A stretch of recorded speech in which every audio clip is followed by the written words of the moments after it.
SSLC +2 പരീക്ഷകളിൽ ഉന്നത വിജയം നേടിയ വിദ്യാർത്ഥികളെ അനുമോദിച്ചു.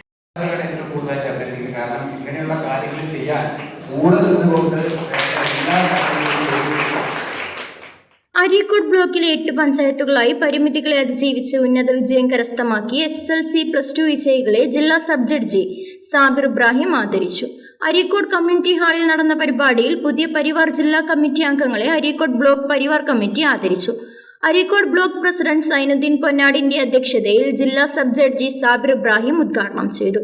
ചടങ്ങിൽ ആമുഖ പ്രഭാഷണം സംസ്ഥാന പരിവാർ ഉപാധ്യക്ഷൻ ജാഫർ ചാളക്കണ്ടി, മുഖ്യപ്രഭാഷണം മലപ്പുറം പരിവാർ ജില്ലാ ജോയിന്റ് സെക്രട്ടറി കൃഷ്ണകുമാർ എന്നിവർ നിർവഹിച്ചു. ജില്ലാതല ഇൻക്ലൂസീവ് കായികോത്സവത്തിൽ മിക്സഡ് സ്റ്റാൻഡിംഗ് ത്രോബോൾ മത്സരത്തിൽ മികച്ച പ്രകടനം കാഴ്ചവെച്ച നിഹാൽ ഊർങ്ങാട്ടിരി, ഗോവയിൽ വെച്ച് നടന്ന ഇന്റർനാഷണൽ സ്പെഷ്യൽ ഒളിമ്പിക് ഫുട്ബോൾ മത്സരത്തിൽ കേരളത്തെ പ്രതിനിധീകരിച്ച ആഷിഖ് PP എന്നിവരെ അരീക്കോട് ബ്ലോക്ക് പരിവാർ ആദരിച്ചു. അരീക്കോട് ഗ്രാമപഞ്ചായത്ത് പ്രസിഡന്റ് നൌഷർ കല്ലട കുട്ടികൾക്കുള്ള മൊമന്റോ ക്യാഷ് പ്രൈസ് വിതരണം ചെയ്തു.